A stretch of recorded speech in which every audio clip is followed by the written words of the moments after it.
Have a membership meeting today. Crunch time ito, kaya uh, dahil dito ay itutuloy na lamang natin yung ating Sunday School patungkol sa Covenant Theology. Nag-start ako, I think 2-3 Lord's Day ago, mga ganon, na Covenant Theology, a Reformed Foundation. And then part 2, ay Covenant Theology, ang tinuro ni IE sa atin kung bakit kailangan natin na alamin ang Covenant Theology, ang subject matter ni IE last Lord's Day, why Covenant Theology matters. At today ay continuation ng ating Covenant Theology at ang bibigyan natin ng pansin ay ang Covenant of Redemption. Pero prior sa pag-aaral natin ito, tingnan muna natin na makikita natin na teachings ng Covenant Theology sa New Testament. As a starter, dalawa ang covenant natin, the Old Covenant and the New Covenant. At under ng Old Covenant ay yung God's Covenant with Adam. So, yun sa Garden of Eden. At pangalawang makita natin is God's covenant with Noah. Pag nakita nyo ang storyline, sinasabi natin may kwento ang Diyos sa Scripture, nagsimula uli ang Diyos na magkaroon ng bagong lahi. Ang unang lahi ay si Adan, at sa lahi ni Adan ay lumaganap at dumami ang tao. At meron tayong paulit-ulit na mababasa rito yung kasalanan at katigasan ng puso ng mga tao na galing sa lahi ni Adan. Pinatay ng Diyos ang lahat ng tao, pati mga hayop. Ang nabuhay lamang ay yung pumasok doon sa arko ni Noe, at pati yung mga hayop. At dito ay meron tayong makikitang covenant ng Diyos. At madadaanan natin ito mamaya. At magsisimula na naman ang Diyos dahil nung lumaganap ang tao sa panibagong salinlahi na manggaling kay Noe, burado na yung kay Adan, ngunit yung seed ng pagiging tao, kahit na namatay na ang lahat, pagdating kay Noe, meron kayong mapapansin, hindi pa rin nagbago ang tao. Kahit binura mo na ang tao. Kasi ang problema ng tao ay saan? Nasa puso. Kaya kahit patayin mo yan, yung seed na yon ay naroon pa rin. At ngayon ay magsisimula ang Diyos, tinawag niya ang isang taong si Abram. At dito siya nagbigay ng tipan. Yun, covenant with Adam. At pagtapos ni Adan o ni Abraham, ay unti-unti nang lumawak at dumami ang Israelita. Saan natin nakita na ang lahi ni Abraham ay dumami nung sila'y bihag sa Egypt, nung sila'y lumabas at pinalabas ng ating Diyos sa kamay ng Paraon, at nung sila'y tumawid sa dagat na pula, at nagbigay ang Diyos ng kanyang tipan. Yun yung tinatawag natin na nung ibinigay yung Ten Commandments o yung moral law. Kaya kuminsan ang tawag nito ay Sinaitic covenant or Moses covenant, God's covenant with Moses, pero mali spelling ko ng Israelites.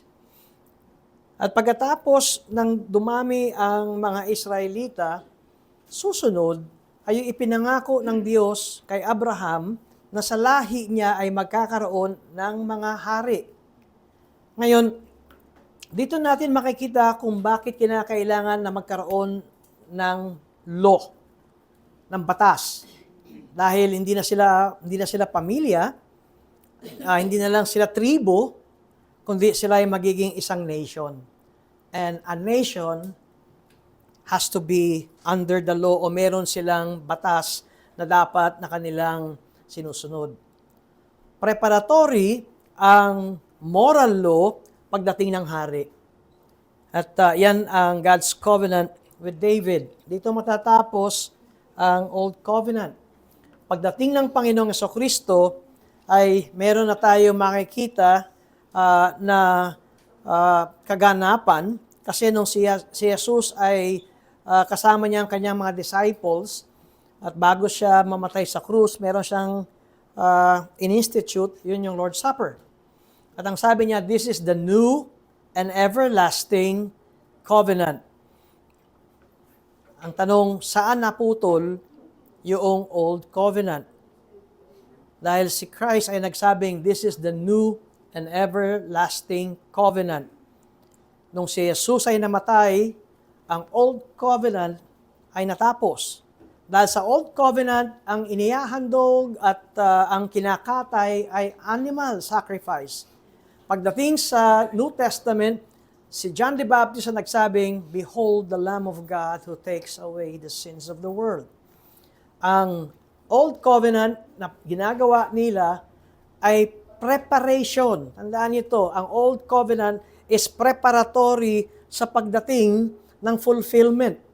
Kaya nga makakarinig kayo ng mga teaching that the Old Covenant is the type. Ang antitype ay si Jesus Christ. Ang ibig sabihin, sa Old Covenant, pag sinabi nating type, yan ay anino. Ang anino ay hindi maliwanag ang iyong makikita sa anino, di ba? At parang lumalapit ang isang tao sa iyo galing sa malayong lugar at pagkatapos ay papalapit ng papalapit. Kung siya ay malayo, ito ay anino. Pero habang lumalapit, lumilinaw ng lumilinaw. Kaya nga, sinabi ko kanina sa aking preaching, ganito ang framework at pagkaintindi natin nawa kapag nagbabasa tayo ng Bible. Ang Old Testament, ang Old Covenant is a shadow. Yan ay anino. At habang lumalapit ang tao, alimbawa, ang anino, pag malayo yan, kahit papano siguro mababakas mo, tao yan. Pag sinabi mong, Pastor, ba't tao yan? Dalawa lang ang paa eh. Di ba, kung apat, baka hayop yan. So may dalawang kamay, dalawang paa, may ulo, tao yan. Pero hindi mo malaman kung ito ay babae ba yan o lalaki. Pero habang lumalapit, lalaki to. Okay? Hanggang sa pagdating, ikaw pala ito. Si Jesus Christ, nasa Old Covenant na. Si Jesus Christ ay nasa Old Testament na. Pero anino? Pero nandoon na ang paghahanda. At pagdating ng Panginoong Jesus, nanito na yung substance or yung antitype o yung tinasabi natin na ito na yung realidad. Ito na yung kaganapan. At yung sinabi ni Jesus doon sa disciples, yung 2 disciples sa Emmaus, sabi niya, ako, sabi ni Kristo, ay sinasabi na tinuturo na ng panahon pa ni Moses, ng prophets, and their writings. Ang point dito ni Jesus Christ ay ang Old Covenant ay sinasabi na, tinuturo na ako. Ngayon, hindi natin binubura ang sinasabi natin hindi na importante ang Old Testament, pero sa proper interpretation ng Scripture, ang Old Testament and the Old Covenant is preparatory to the reality, to the substance, o yung sinasabi natin ng Old Covenant is the type, ang New Covenant is the antitype, meaning ito ang realidad. Pero hindi sila nagbabanggaan. Kaya nga nung sinabi ni Christ, ang akala ng iba, ipuputulin ng lahat ang Old teachings, o Old Covenant teachings, sabi niya, dumating ako dito, I came here not to abolish the law, but to fulfill it. Kaya, ang mapapansin ninyo na yung pagkasabi ni Christ, ngayon na nandito na ako, ano ngayon na makikita natin? So, Christ is the fulfillment of the law. Meron na tayong buburahin sa Old Covenant. At ano yun? Ceremonial law, judicial law, anong natira? Moral law. Pero ang moral law, yung 10 Commandments, hindi naman yun under ng panahon ni Moses. Alam niyo bakit? Ang moral law ay sa creation days pa. No, yan ay inilagay sa puso ni Adan. Kahit na nahulog si Adan sa kasalanan, hindi nawala ang moral law. Kaya, nung sinabi ni Jesus Christ, hindi ko buburahin ang moral law. Meron ngayong mga Christians na maaring marinig nyo, NCT, New Covenant Theology, binubura na nila ang Ten Commandments ay hindi na applicable sa ating kapanahunan ngayon. Kaya nga, ang alam ko, wala pa ako nakausap na New Covenant Theology subscriber, pero sila ay, ito yung mga hindi nagpa-practice ng Lord's Day. Walang Christian Sabbath sa kanila. Kaya minsan 1 hour lang ang kanilang worship service. 1 hour to 2 hours lang. Tapos gawin mo na ang lahat ng gusto mong gawin. Tayo ay sumusunod sa teaching ni Christ na ang moral law, ang ating sukatan, o hindi sukatan, ang moral law ang ating nagiging framework ng ating pamumuhay bilang Kristiyano. Tinuro na to ni IE sa atin, yung sa Galatians. Ang moral law sa Old Covenant ay ipakita na ang mga Israelita ay nangangailangan ng tagapagligtas. Kasi pag tinignan natin ang moral law, yan ang standard ng kabanalan ng Diyos. Walang makagagawa nito. Lahat tayo ay babagsak dito. Pagdating sa New Covenant, tinupad lahat yan ng Panginoong Hesukristo. At ngayon, na tayo ay niligtas dahil sa gawa ni Jesus, ay ang moral law ay hindi na ito magiging pabigat sa atin dahil ang ginawa ng Diyos sa atin sa New Covenant, binago niya ang puso natin. Doon sa Old Covenant, hindi naman binago ang puso ng mga Israelita. Pangalawa, ang kautusan ng Diyos sa New Covenant, inilagay niya sa puso natin, hindi naman inilagay doon sa puso ang Old Covenant. Although, lahat ng tao ay mayroong moral law, pero ito ay madilim. Ano pa yung pangatlo? Sa New Covenant, nananahan ang Holy Spirit sa mga pinili ng Diyos. Sa Old Covenant, sa Israelita, ang Espiritu Santo ay hindi nananahan sa kanilang puso. Ayan ang mga makikita natin pagkakaiba. And so sa teaching natin ito, as an introduction on what we mean by covenant, ay gusto nating ipakita na dito sa dalawang ito ay meron na tayo makikita na conditional covenant at saka unconditional. Ano ibig kong sabihin? Merong tipan na merong kang dapat gampanan. Conditional is based on I will do this and you will do this. Gagawin ko ito, ipinapangako kong gagawin ko ito at ipangangako mo rin na gagawin mo ang ating kasunduan. Kaya, pag tinignan natin ang covenant, hindi lamang ito para bang okay na yan. It is a solemn, a solemn agreement. Ito ay seryoso na kasunduan. So, yan ang mga ating titignan. At babalikan natin yung ating God's Covenant sa 1689 Baptist Confession of Faith. The distance between God and the creature is so great that although reasonable creatures do owe obedience to Him as their Creator, yet they could never have attained the reward of life but by some voluntary condescension on God's part, which He hath been pleased to express by way of covenant. Pag pinag-uusapan natin ang covenant theology, ito ay katuruan na ang Diyos ay bumaba sa antas ng mga taong makasalanan para sa ganun ang tao ay magkaroon ng buhay na walang hanggan.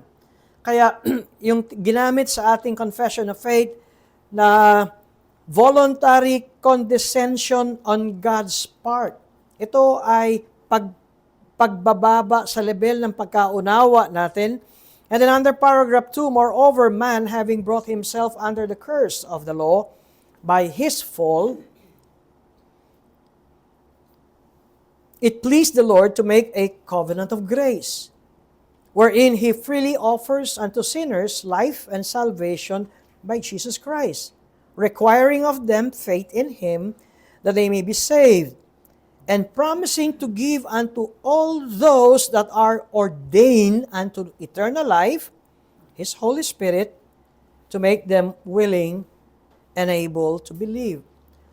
Ang point natin ito, ang kaligtasan, maliligtas lamang ang isang makasalanang tao sa pamamagitan ng biyaya ng Diyos. So dapat yan, maging maliwanag sa atin yan. Na nakita nyo si Adan nung nahulog, paano pa maliligtas ang tao? Si Adan na walang kasalanan ay nahulog, kaya't ang lahat ng lalabas sa lahi ni Adan ay makasalanan. So hiwalay na kagad sa Diyos. Kaya ang basis ng ating kaligtasan ay gawa ng Diyos. Kaya nga itong sa covenant na ito, makikita natin ang Diyos ang nagko-condescend para maunawaan natin at ang kanyang kalooban at para tayo maligtas.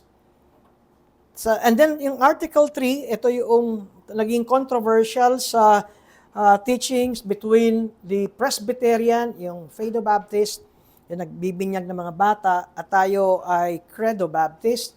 Tayo yung nagbabautismo ng may pagpapahayag ng pananampalataya. Ito ang maliwanag ng pagkakaiba ng Baptist at ng Presbyterian o ng Reformed churches, Dutch Reformed. Ito yung mga halimbawa nito na teka muna, patayin ko muna yung aking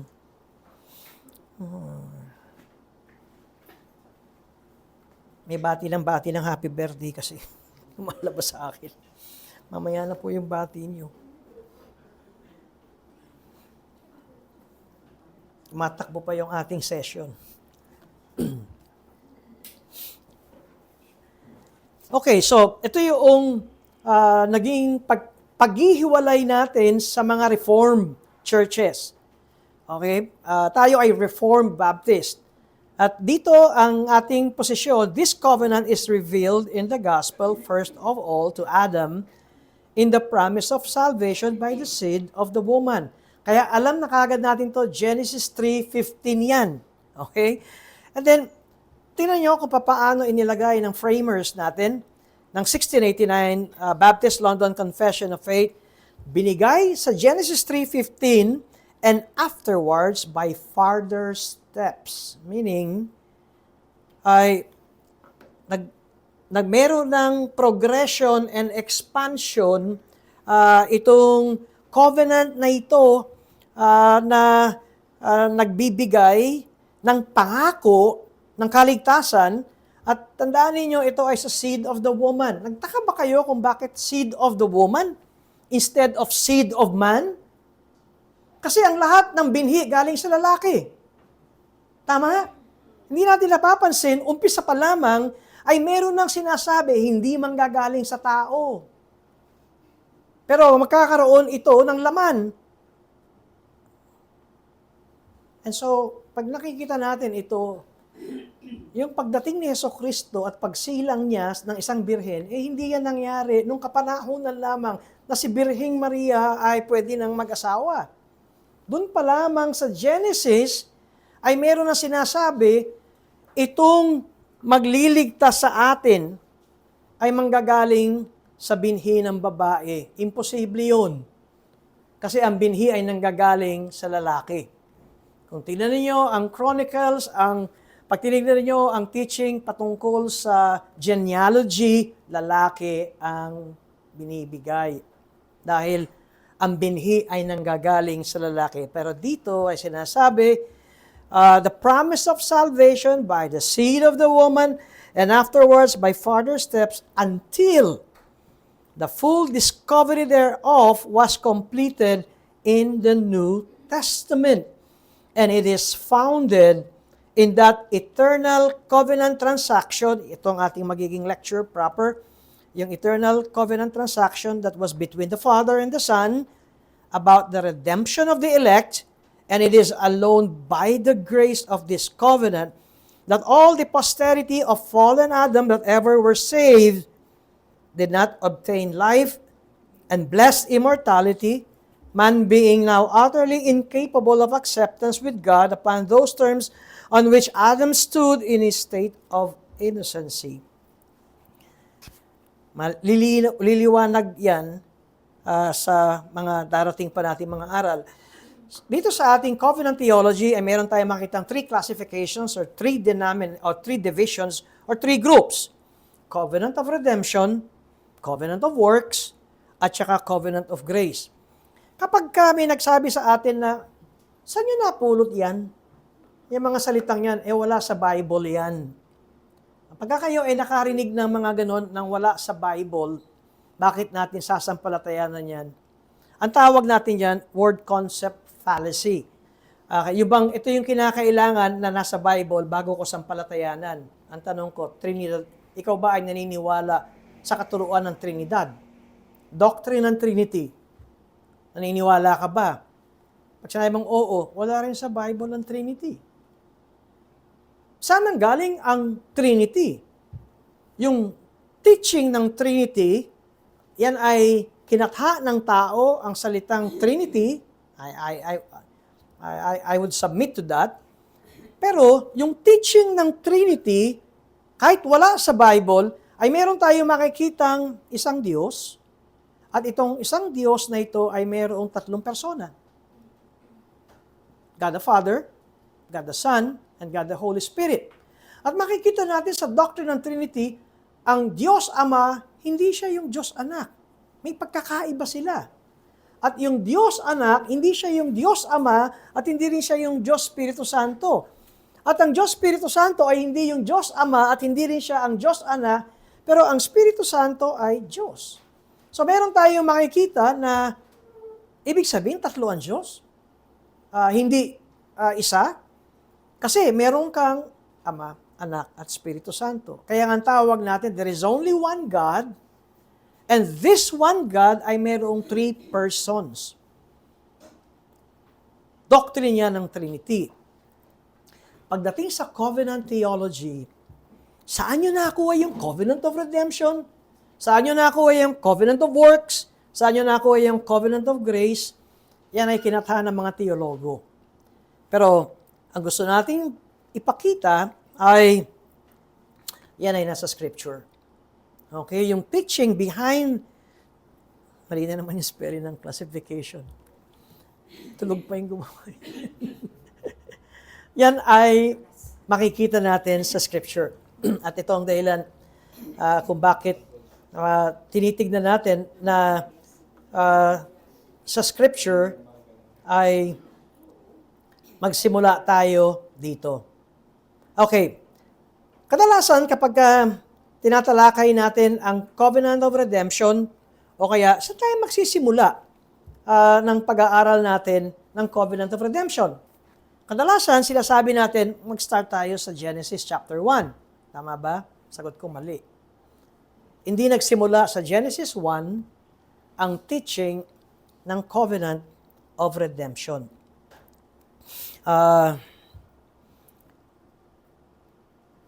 Kung mahilig kayong mag-observe sa mga movies, diba, merong mga gawa ng direktor na meron silang pinapakita na first 3 minutes or introduction. At pagkatapos noon, ito na, tumatakbo na yung pinapanood ng pelikula, biglang mahihinto. At pagkatapos ay ilalagay na 20 years from now. So, para kang bumalik. So, pinakita mo yung ngayon, yung now, at pagkatapos ay ganito kasi yun. Bago nangyari ito, kasi meron munang nangyari at naganap noong mahabang panahon. Ito yung aking point pagdating sa pagtuturo natin ng Covenant of Redemption. Nung dumating ang pagkawasak ng mundo at si Noe na ang siyang magsisimula uli ng bagong tao, salinlahi ang aking point, nangako ang Diyos. Nangako ang Diyos kay Noe. Actually, hindi naman ito kay Noe. Ano yung pangako ng Diyos? Una, hindi na niya palulubugin ang buong mundo ng tubig. Alam niyo kung gaano kalalim ang tubig? Yung pinakamataas na bundok noon ay meron pang 20 feet, more or less, ang tubig. Kaya talagang walang mabubuhay. Dubog talaga lahat. And so, ito yung pangako ng Diyos kay Noe, na hindi na siya gagawa uli ng paglubog ng buong mundo. Kaya, yung nagsasabing lulubog ang ating mundo dahil sa global warming ay hindi turo ng Bible. Diba kasi merong teaching na lulubog uli ang ating planetang mundo dahil natutunaw na yung yelo. Nangako ang Diyos. At sino ang kausap ng Diyos dito? Sino Kaya dito pa lamang ay meron na tayong makikita kung ano ang covenant ng Diyos. Ang covenant ay binubuo ng dalawang partido. Ang Diyos at kung sino man yung nasa kabilang panig.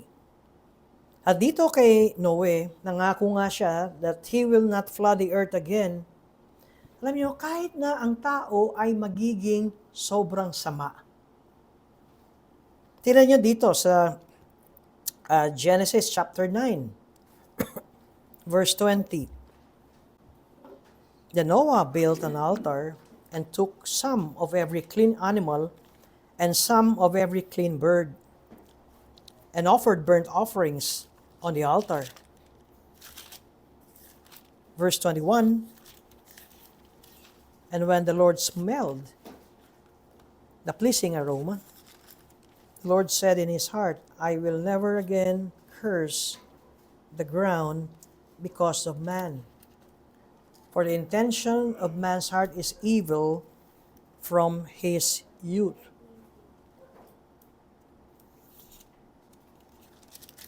Sorry,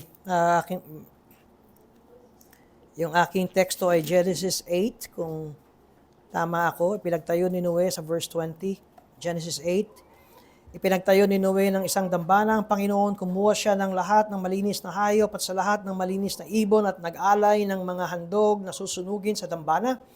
At sinamyo ng Panginoon ng masarap na amoy at sinabi ng Panginoon sa kanyang puso, hindi ko na muling susumpain ang lupa dahil sa tao, sapagkat ang haka ng puso ng tao ay masama mula sa kanyang pagkabata. Hindi ko na rin muling lilipulin ang lahat na nabubuhay na gaya ng aking ginawa. Ang totoo, hindi niya ito tipan kay Noe, kundi sa kanyang sarili. At sinasabi sa verse 22, habang ang lupa ay nananatili, ang paghahasik at pag-aani, ang tag-init at taglamig, ang araw at gabi ay hindi hihinto.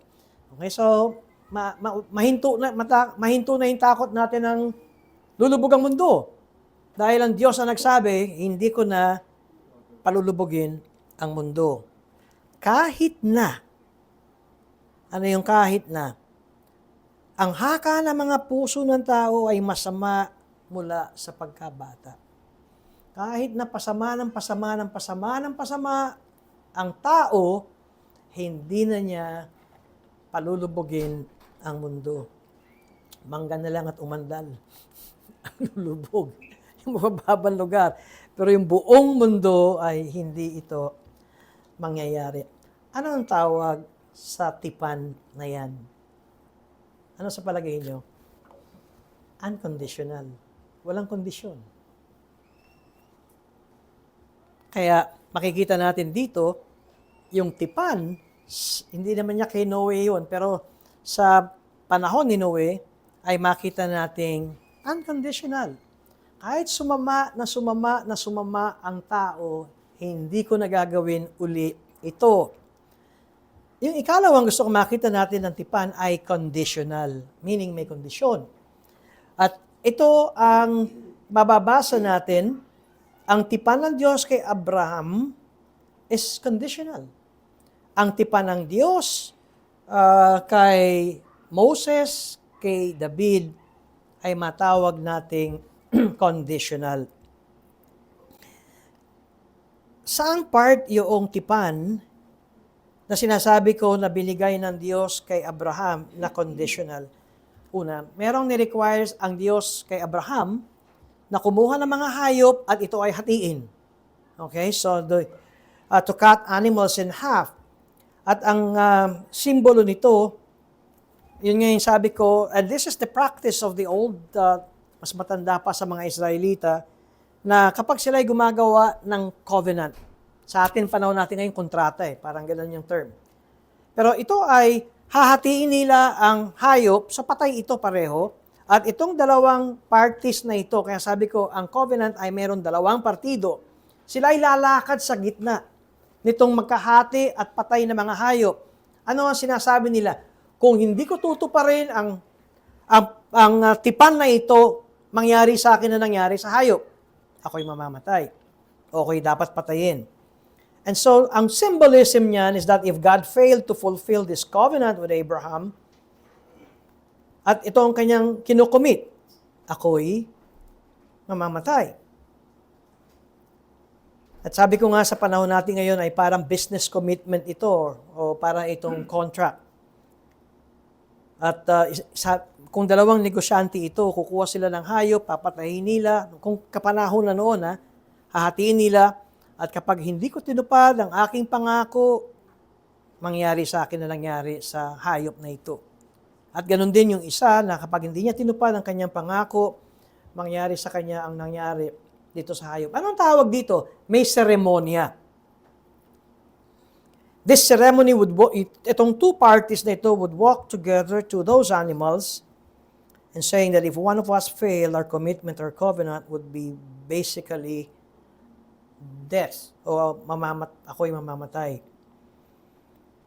Kaya itong covenant na ito would be a universal, massive, and should not be taken lightly. Lalong-lalo na kung ang katipan mo ay ang Diyos.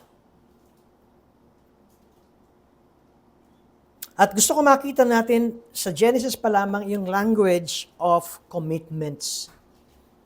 Yung language ng covenant.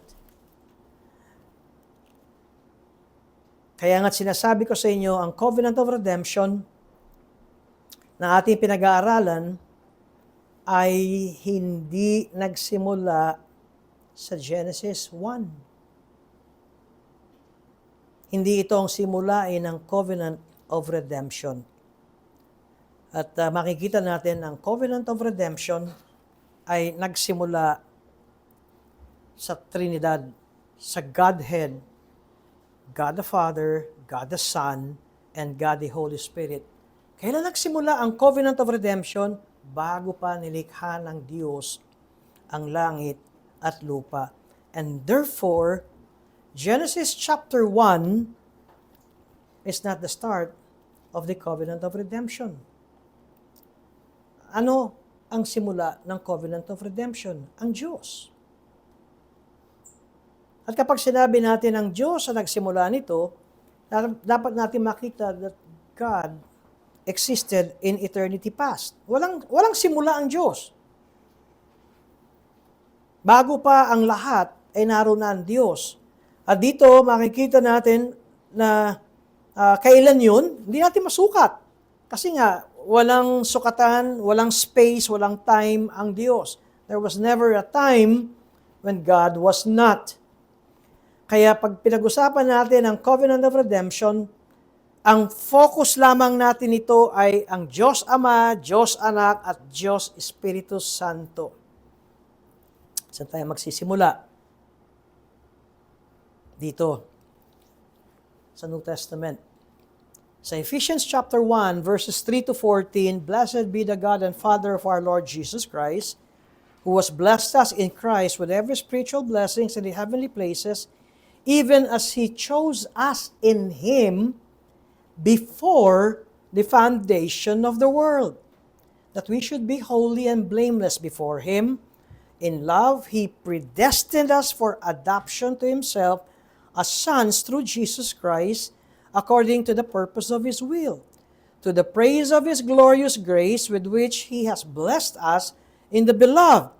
In Him we have redemption through His blood, the forgiveness of our trespasses, according to the riches of His grace, which He lavished upon us in all wisdom and insight, making known to us the mystery of His will, according to His purpose, which He set forth in Christ as a plan for the fullness of time, to unite all things in Him, things in heaven and things on earth, In Him we have obtained an inheritance, having been predestined according to the purpose of Him who works all things according to the counsel of His will, so that we who were the first to hope in Christ might be to the praise of His glory. In Him you also, when you heard the word of truth, the gospel of your salvation, and believe in Him, were sealed with the Holy Spirit, who is the guarantee of our inheritance until we acquire possession of it, to the praise of His glory.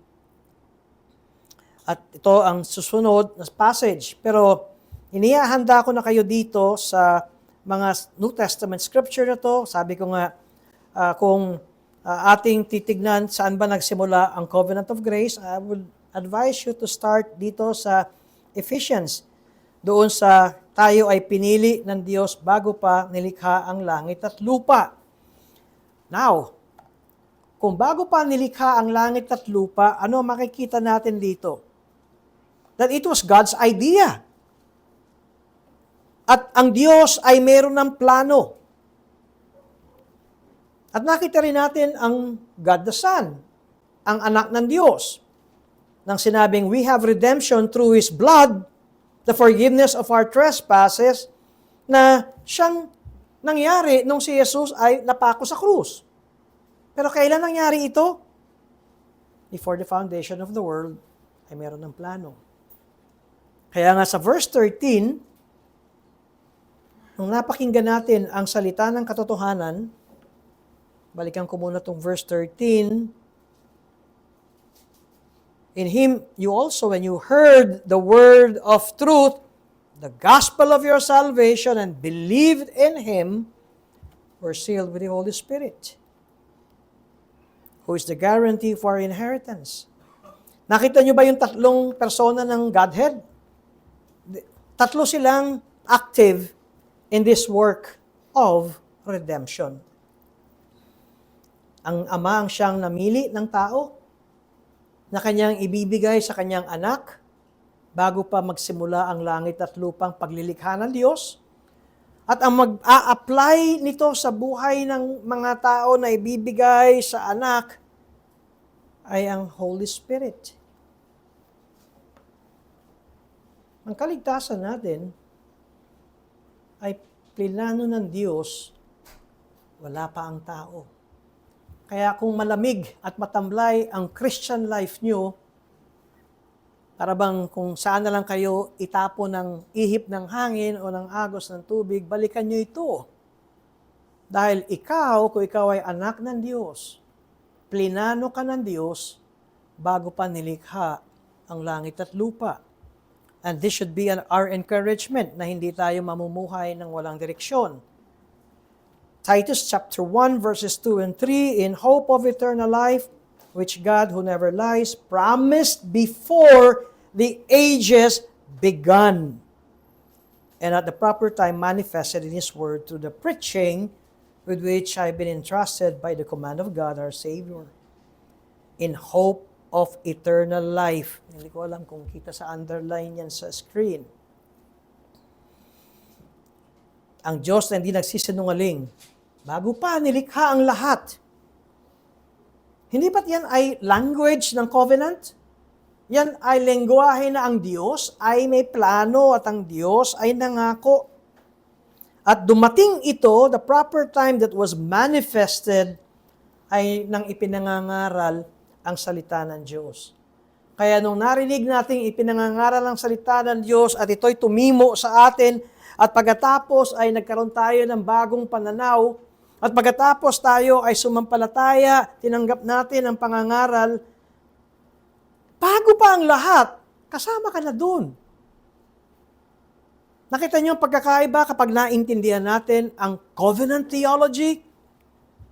Hindi ka kinukonsensya para ikaw ay sumamba sa Diyos. Hindi ka gagawa ng dahilan para mag-absent. It's because of these biblical truths. 2 Timothy chapter 1 verses 9 and 10, who saved us and called us to a holy calling.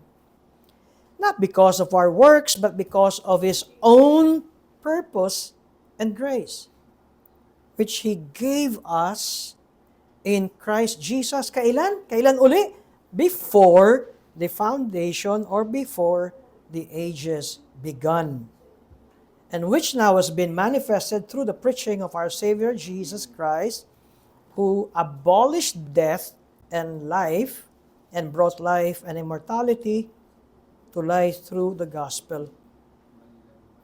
Yung sinasabi ni Apostle Paul dito sa atin, sabi niya, ang Diyos ang siya nagligtas sa atin, ang Diyos ang tumawag sa atin, at hindi dahil tayo ang nag-decide o tayo ang gumawa ng ating kaligtasan, pero ayon yan sa layunin at biyaya ng Diyos na ito'y binigay sa pamamagitan ni Kristo Jesus bago pa ang panahon na dumating. Nakita ba ninyo yung language ng sinasabi ni Apostle Paul? Anong tawag doon? Language yun ng biyaya ng Diyos. Di ba? Lumalabas na yung biyaya ng Diyos. Pag sinabi natin grace, ano ang pagkaintindi natin? Grace is not condition. Walang kondisyon ang grace. Kaya pag nakikita natin ang covenant theology at sinasabi natin covenant of grace, yung mga yan, ay nawa mailagay sa ating isipan that it is not conditioned upon us. Nasaan ang kondisyon? The condition was upon what Christ has done. Nakita natin si Yesu Kristo ang siyang nagtapos, nag-accomplish, at pagkatapos it was applied to us by faith, grounded in grace, in order that the covenant of redemption would be ultimately accomplished, namely, the salvation of God's elect. Kaya, tatlo yung binanggit ko kanina, covenant of redemption, covenant of works, covenant of grace. Ano nauna? Bago pa magsimula ang lahat, meron ng tipan na nangyari before ages begun. At sino ang nag-usap-usap dito? Kaya nga, definition ng covenant of redemption, ito ay tipan ng Father, Son, and Holy Spirit, at sila'y magliligtas, at ang kanilang ililigtas, alam niyo kung sino? Ang elect. Hindi lahat ng tao.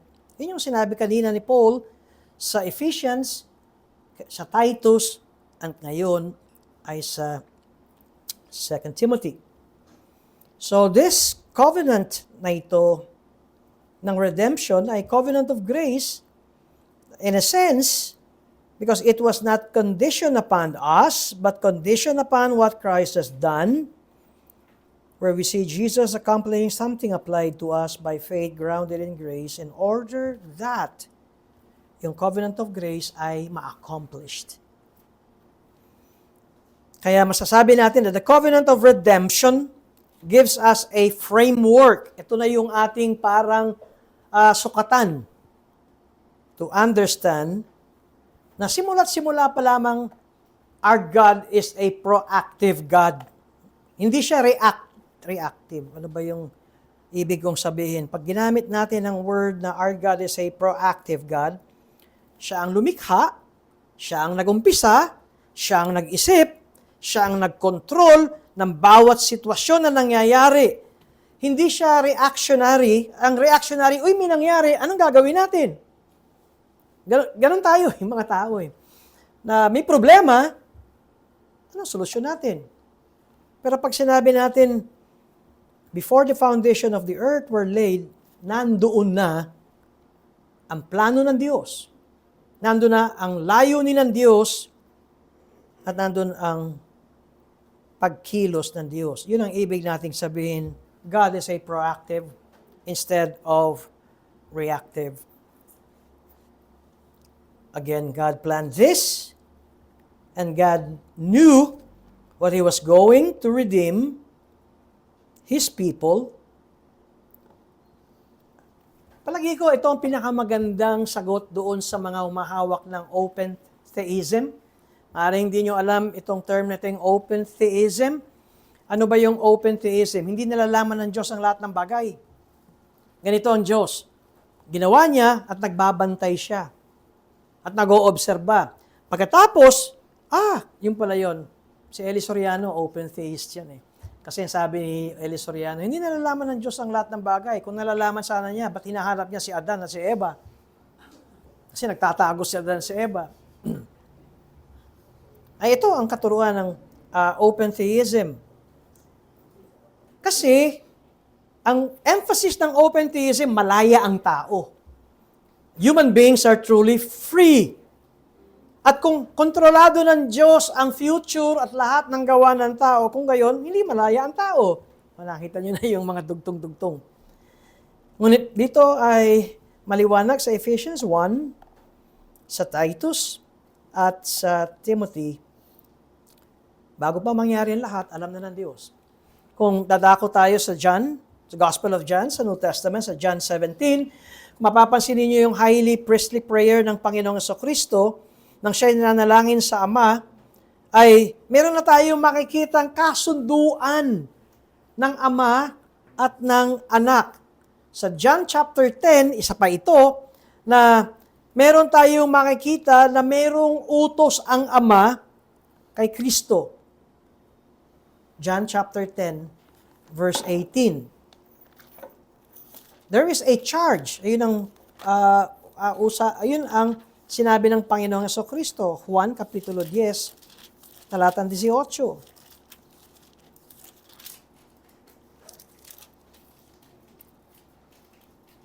Walang nag-aalis dito sa akin, kundi kusa kong ibinibigay. May kapangyarihan akong ibigay ito, at ang kapangyarihan akong kunin itong muli. Tingnan nyo, tinanggap ko ang utos na ito mula sa Ama. Maaaring hindi natin napapansin, may utos ang Ama at ito'y tinanggap ng Panginoon at ito ay kanyang ginampanan. Take note of the language and commitment, yung covenant theology, yung teaching. At laging sinasabi ng Panginoon, I have come to fulfill the will of my Father. Kasi yun ang utos ng Ama. Na mayroong, Jesus was commissioned na mamatay sa krus. Kaya nga, yun yung sinasabi ni Jesus, ako'y naparito upang hanapin ang mga naliligaw.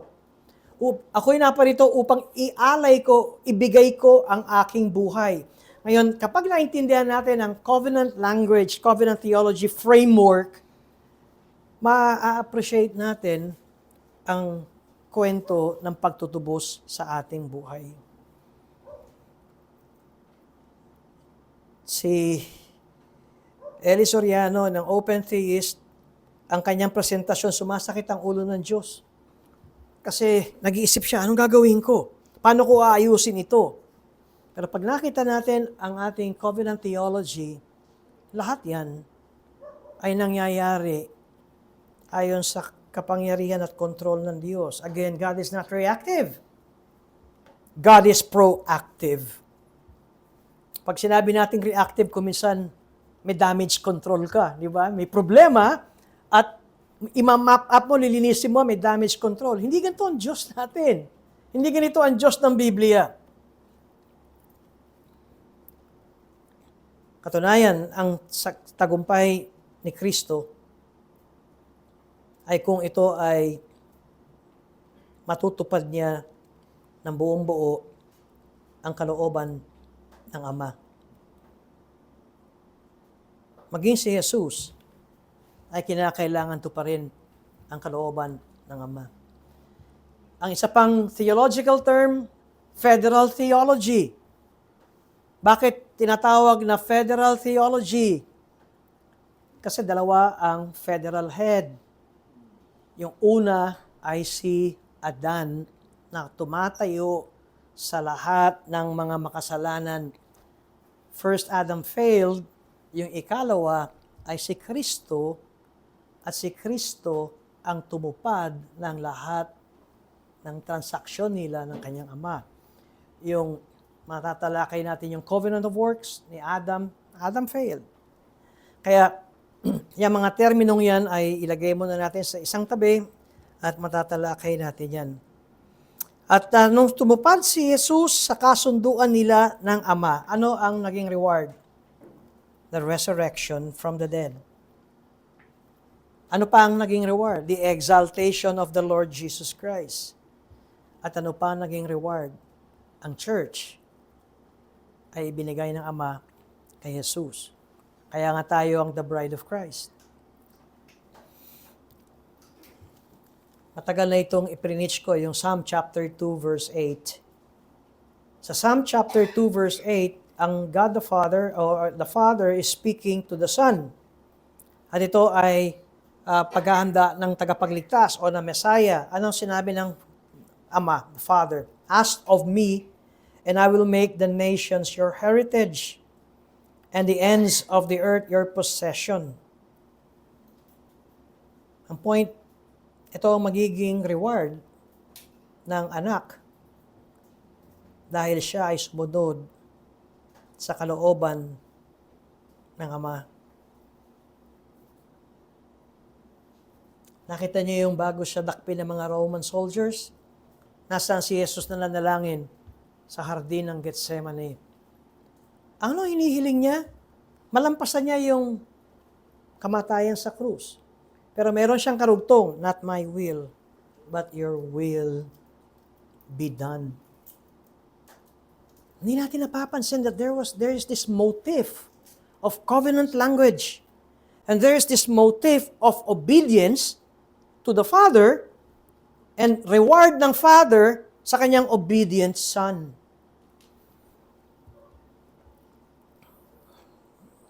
Siguro, pwede natin itong mabigay ng ilustrasyon ng tipan ng mag-asawa, marriage covenant. Nung sila'y kinasal, pag sa City Hall, walang tipan eh. Di ba? Kaya nga maganda yung biblical church wedding. May pinasusumpa ang bawat isa. Ano yung pinasusumpa sa bawat isa? Kamatayan lamang ang maghihiwalay sa atin for better or for worse, for richer or for poorer, in sickness and in health to us part. Alam nyo, maaari tayong makakonect doon kasi yung tipan ng ginagawa ng asawa ay ganito, kahit anong ugali mo. Kahit ugaling Judas ka. Kahit ikaw ay boxer, taekwondo, ano pa ba? Sadista, ano pa ba? Hindi kita iiwan. That is a covenant pledge. Regardless of what happens. Kahit bugbog sarado ka na, oo, pastor. Ano advice mo, pastor? Mag-aral ka rin ng martial arts para magaling ka sumalag. O mag-gym ka para magka-muscle ka, para hindi ka magkaroon ng pasa. Pero hindi yan dahilan para i-abandon na mo ang iyong asawa. That is a covenant. Nakakalungkot, maraming mga tao could easily break the marriage covenant. A covenant marriage breaker is, anong tawag ko dun? Disobedient to the covenant. Meron pa ba rito mag-asawang nagpaplanong hiwalayan ng kanyang asawa tapos nagkasal sa inyo, pastor, o sinabi niyo, born again na kayo? Yun ang tipan na ginawa niyo sa harapan ng Diyos. Pastor, binubugbog na ako eh. Kamatayan nga lang ang maghihiwalay sa inyo.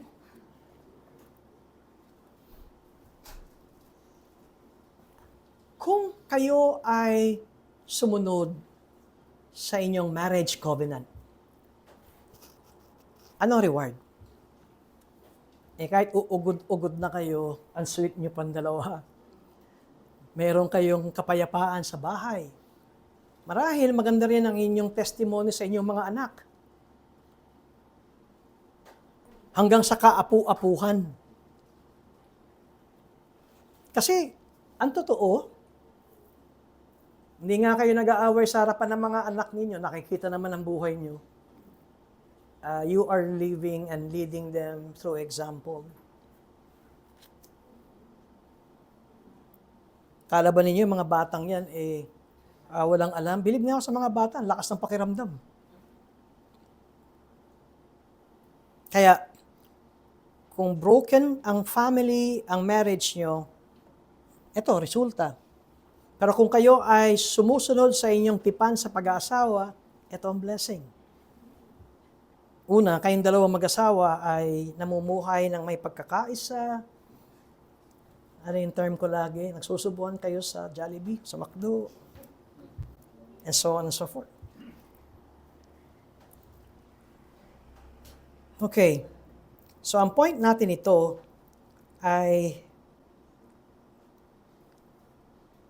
ang charge o ang utos ng Ama sa Diyos Anak is to obey. Ito pa rin ang kondisyon ng tipan ng Covenant of Redemption. Sabi ko nga, ito yung una. Mayroon ng plano at binuo ang Ama, Anak at Espiritu Santo. At ito ang gagawin ni Kristo at siya ay susunod. Sa Philippians chapter 2, bagamat siya ay, anong tawag, nag-anyong tao or in a human form, he humbled himself by becoming obedient to the Father. Ano naging reward? Ang reward ay siya ay ginawang hari ng mga hari at Panginoon ng mga Panginoon. Philippians 2 verse 9. Therefore, God has highly exalted him and bestowed on him the name that is above every name, so that at the name of Jesus, every knee should bow in heaven and on earth and under the earth, that every tongue confess that Jesus is Lord. Anong tawag doon? That's the reward. That's the exaltation of the Lord Jesus Christ.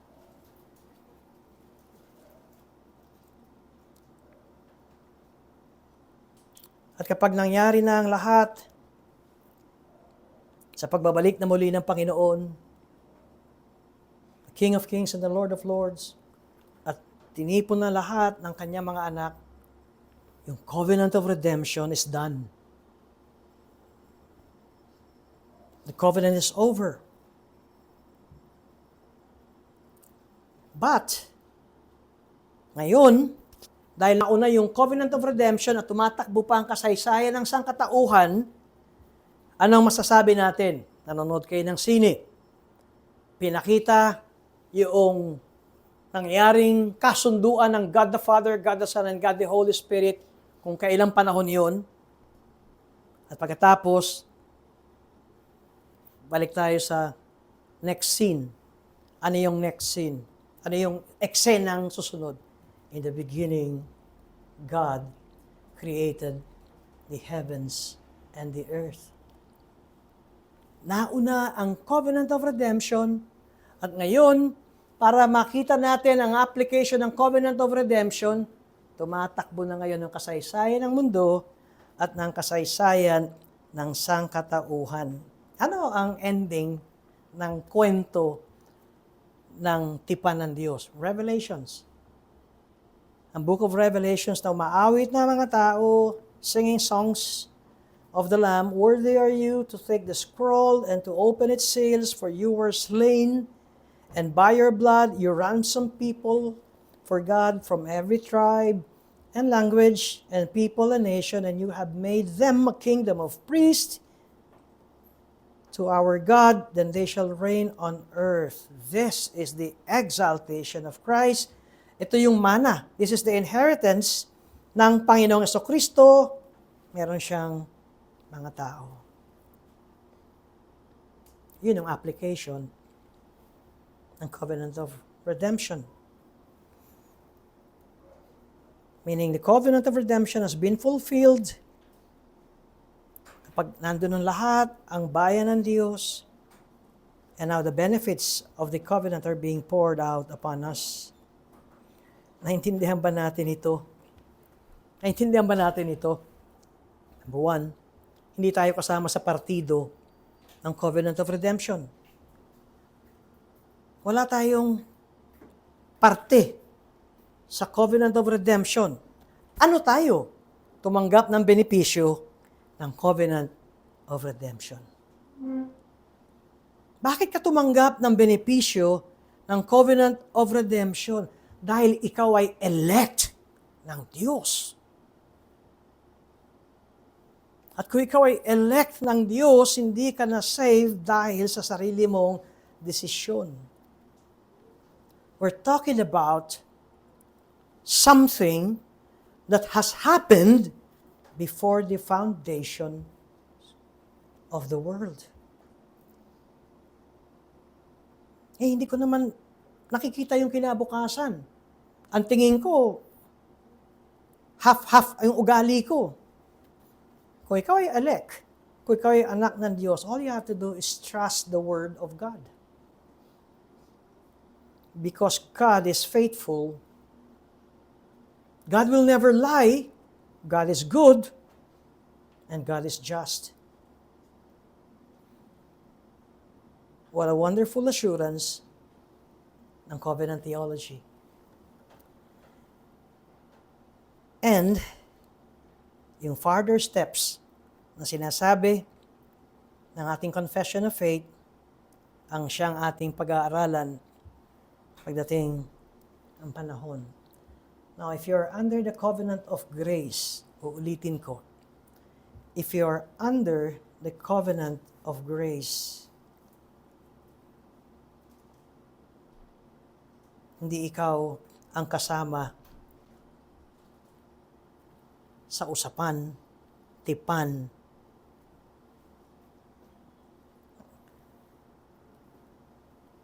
Kaya nga sinasabi natin, tayo ang tumanggap ng benepisyo.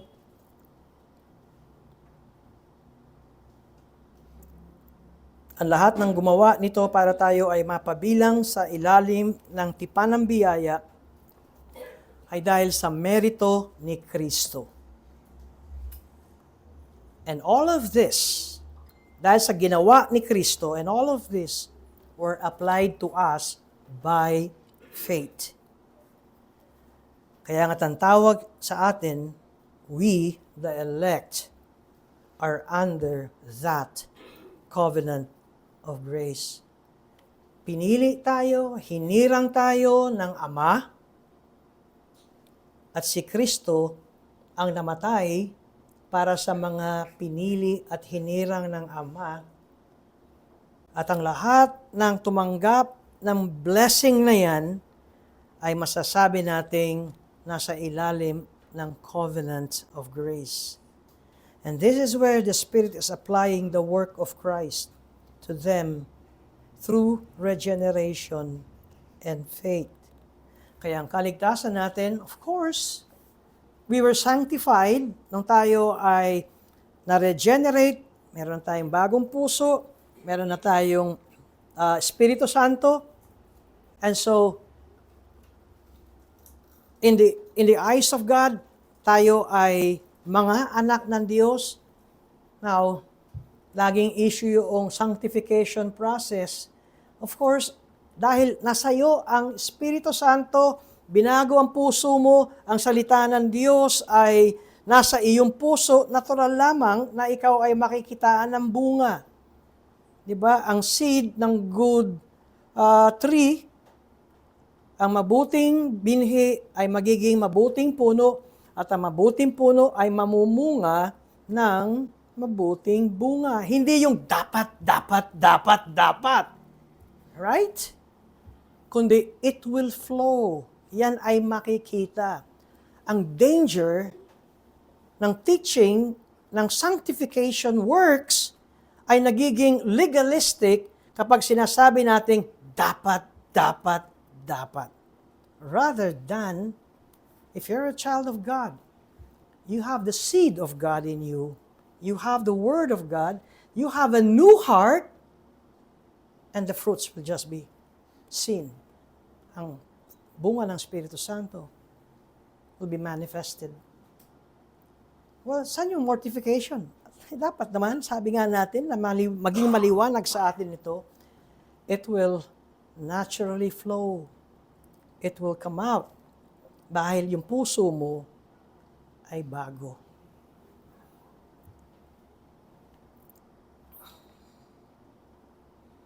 Kaya nga't sinasabi ko, paano, Pastor? Parang alam ko na ako'y Christian, ay sinabi mo, tanggapin ko yung scripture. Kung ano yun, tanggapin ko.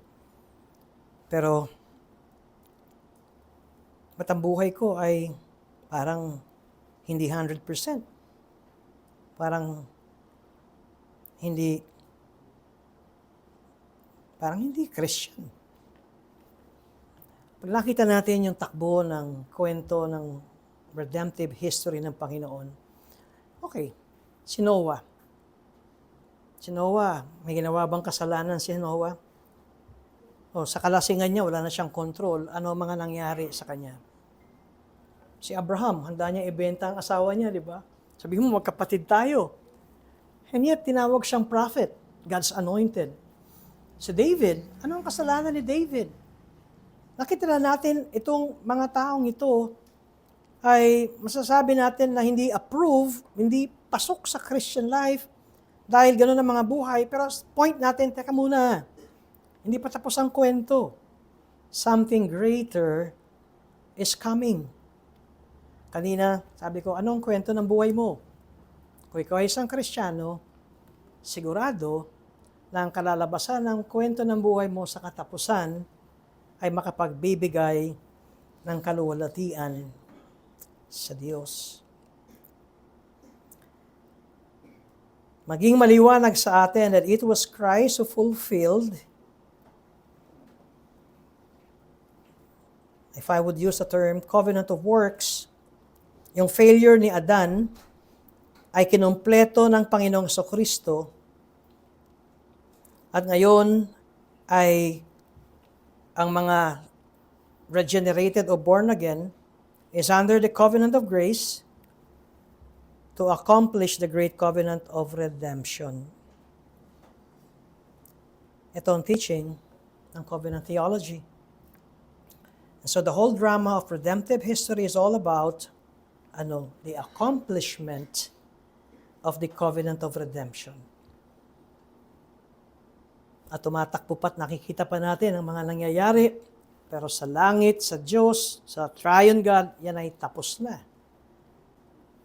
And so, the Son, Jesus Christ, would have His people, at meron siyang inheritance, a new creation inheritance, kasama tayo dun. And we are part of that. Paano tayo napabilang doon? In the beginning, God created the heavens and the earth. Ang storya ngayon ng redemptive story, start na tayo sa Genesis 1. Nawa, walang confusion tayo makita habang tumatakbo. Ngayon naintindihan nyo na kung bakit kinakailangan iligtas ng Diyos at tawagin si Noe para mabuhay. Kasi nangako ang Diyos kay Satanas, actually sa Genesis 3:15, the seed of the woman. Kaya meron pa ring tao, si Noe. At nagpatuloy kay Abraham, kay Moses, kay David, hanggang sa dumating si Jesus, hanggang dumating sa ating kapanahunan. Kaya't kapag tayo ay nalulungkot at nagbabasa ng Old Testament at sinasabi natin, bakit ganito kagulo ang matandang tipan? Well, ang paliwanag, keep on reading. Keep on reading. Si Augustine na nagsabi, ang magpapaliwanag ng Old Testament ay ang New Testament. And I hope na magkaroon tayo ng bagong discipline kapag tayo nagbabasa ng Old Testament at paano natin ito i-apply sa ating buhay ngayon. And this is where I end sa ating Sunday School. Questions? Wala sa online. Thank you. Salamat. Walang tanong. Nalangin tayo. Kami po ay nagpapasalamat, Panginoong Diyos, sa pag-aaral na ito. Dalangin namin patuloy na kami po ay inyong samahan sa isang very challenging study patungkol sa covenant theology. Nawa, kung papaano na inyong plinano ang kasaysayan ng sangkatauhan patungkol sa inyong condescension, ng pagbibigay ng tipan sa aming sangkatauhan ay makita namin simula't simula pa lamang. Ito'y gawa ninyo. Ito'y biyaya. Ngunit naway maintindihan namin kung papaano nyo pinahintulutan na tumakbo ang kasaysayan ng sangkatauhan. Sa gayon ay ma-appreciate namin ang buong buo ng sinabi ng inyong anak, na tanging anak ng aming Panginoong Jesucristo, that this is the new and everlasting covenant for the forgiveness of sins. Kami, Panginoon, ang siyang makitaan ng buong kagalakan at pagbibigay ng pasasalamat at papuri sa inyo, sapagkat kayo ang nagsimula, kayo ang kumikilo sa amin, at kayo rin po magtatapos ng aming pong kaligtasan. Sa ngalan ni Jesus. Amen. Awitin po natin itong awiting ito. Tumayo po tayong lahat.